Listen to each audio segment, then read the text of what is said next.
આપનું આખું નામ ને પરિચય? સાહેબ, મારું નામ લોમેશ બારોટ છે. ભારતીય મજદૂર સંઘમાં ખેડા જિલ્લામાં જિલ્લા મંત્રી તરીકેની જવાબદારી નિભાવું છું. લોમેશભાઈ, જે રીતે રિયલ કંપનીની અંદર કામદારો દ્વારા ઉગ્ર વિરોધ કરવામાં આવી રહ્યો છે છેલ્લા 2 દિવસથી, તેમના જે પ્રશ્નો હતા એ પ્રશ્નોના આપના દ્વારા આપે જે બાંહેધરી લીધી હતી, આગેવાની લીધી હતી, તો આપના દ્વારા કેવા પ્રકારે એમનું સોલ્યુશન લાવવામાં આવશે? સાહેબ, આજે બપોરે લગભગ 2 વાગ્યાની આસપાસ ભારતીય મજદૂર સંઘના ઉદ્યોગ પ્રભારી શ્રી અરવિંદસિંહજી પરમાર, ખેડા જિલ્લાના અધ્યક્ષ અમારા અશ્વિનસિંહ ગોહિલ, ખેડા જિલ્લા સંગઠન મંત્રી મહેન્દ્રસિંહ રાઠોડ અને આપણા કામદારોના જે 5 આગેવાનો હતા એ અને મેનેજમેન્ટ, એમની સાથે અમારી ચર્ચા થઈ છે સાહેબ. અને એમના કહેવા મુજબ જે મુખ્ય મુદ્દાઓ બી હતા, પગારની વિસંગતતા હતી, એના માટે અમે કહ્યું છે. અને એમાં લેબર કમિશનર શ્રી સાહેબ જે ઉપસ્થિત હતા, જીએલઓ સાહેબ, એમને કીધું છે કે એની જે ડિમાન્ડ છે એમને જેટલા વર્ષ થયા છે, કોને કેટલા વર્ષ થયા છે, ક્યારે એ લોકો હાજર થયા ફરજ પર, અત્યારે પગાર એમને કેટલો મળવા પાત્ર છે, કેટલો મળી રહ્યો છે, એની ડિમાન્ડ અમારે 2 દિવસમાં રજૂ કરવાની રહેશે. અને એ અન્વયે એ લોકો પગારનું માટે એમને જે ડિમાન્ડ છે એ માટે બોલાવશે મેનેજમેન્ટને, અને મેનેજમેન્ટ એ રીતના પગારનું પ્લાનિંગ કરશે. જે રીતે કામદારો વિરોધ કરી રહ્યા છે કે જે કોન્ટ્રાક્ટર છે, એક રમેશભાઈ ને સંજયભાઈ, આ બંને દ્વારા બહુ જ ગેરવર્તણૂક તેમની સાથે કરવામાં આવે છે, અભદ્ર શબ્દો અપશબ્દો પણ પ્રયોગ કરવામાં આવે છે, તો આને લઈને કેવા પ્રકારની બાંહેધરી?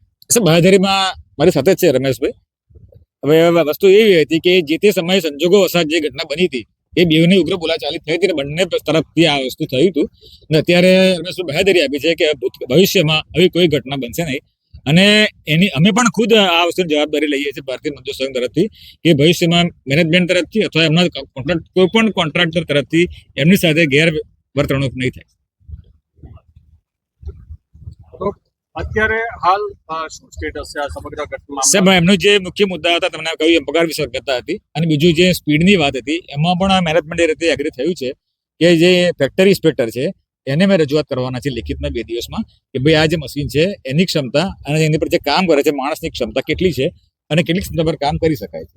હવે એ જે રિપોર્ટ આપશે કે ભાઈ 80 કે 90 કે 100 આની સ્પીડે આ મશીન ચલાવી શકાય છે, એ સ્પીડ માટે કામ કરવા માટે કામદારો અને મેનેજમેન્ટ બંને બંધાયેલા છે.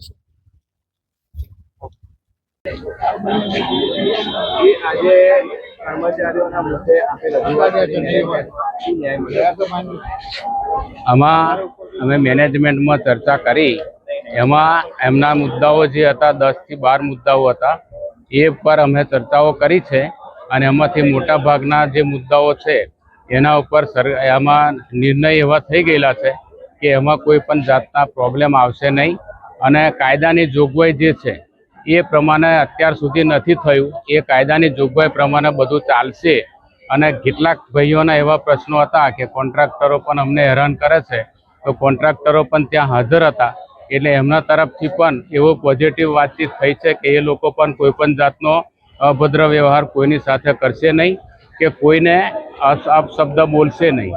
એટલે આ જેટલી પણ ક્લિયરિટી હતી એ બધી અમે કરી દીધેલી છે. અને જે પગારની વાત છે એમની, બાકીની જે સુવિધાઓ છે, તો એના માટે અમારે લેબર કોર્ટમાં લેબર કમિશનર જોડે એક માગણી મૂકવાની થશે. અને એ માગણીમાં ન્યાય નિર્ણય થાય એવી અમે ઝડપથી ન્યાય નિર્ણય થાય એવી અમે આશા રાખીએ છીએ. બીજો મુદ્દો હતો રજાઓનો એમનો, તો એ રજા માટે કે શુક્રવારે રજા અઠવાડિક આવે તો એ અઠવાડિક રજા રહેશે. અને એ દિવસે જો કોઈને બોલાવવામાં આવે તો એમને એ દિવસનું વળતર આપવામાં આવશે. એટલે કાયદાની જોગવાઈ પ્રમાણે ઓવરટાઈમ ડબલ મળવો જોઈએ એવી અમારી રજૂઆત હતી. એમાં કાયદાની જોગવાઈ પ્રમાણે મળશે એવું એમાંથી આપણને કહ્યું છે. એટલે એ મુદ્દો હલ થઈ ગયો. હા, કોઈ પણ કર્મચારીને ઉપર કોઈ પણ જાતની એક્શન લેશે નહીં. અને લેબર કમિશનર સાહેબે પણ એમાં એમના જે નિવેદન હતું એમાં લખેલું છે કે કોઈની સાથે દ્વેષભાવ રાખવામાં આવશે નહીં. એટલે બાકીના કામદારોને પણ કોઈ પણ રીતે હેરાનગતિ થશે નહીં એવો મુદ્દો અમે કર્યો.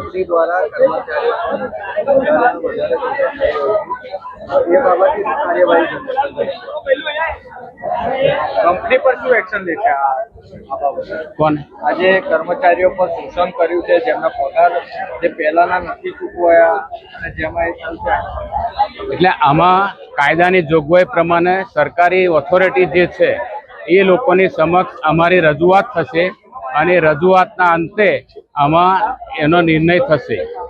એટલે સરકારી અધિકારી છે એ કાયદા પ્રમાણે કાર્યવાહી કરશે અને કાયદાની રીતે નોટિસ આપશે અને એમાં પણ જો સફળતા એમને નહીં મળે તો એ કંપની સામે ક્રિમિનલ કેસ કરે એવી જોગવાઈ છે.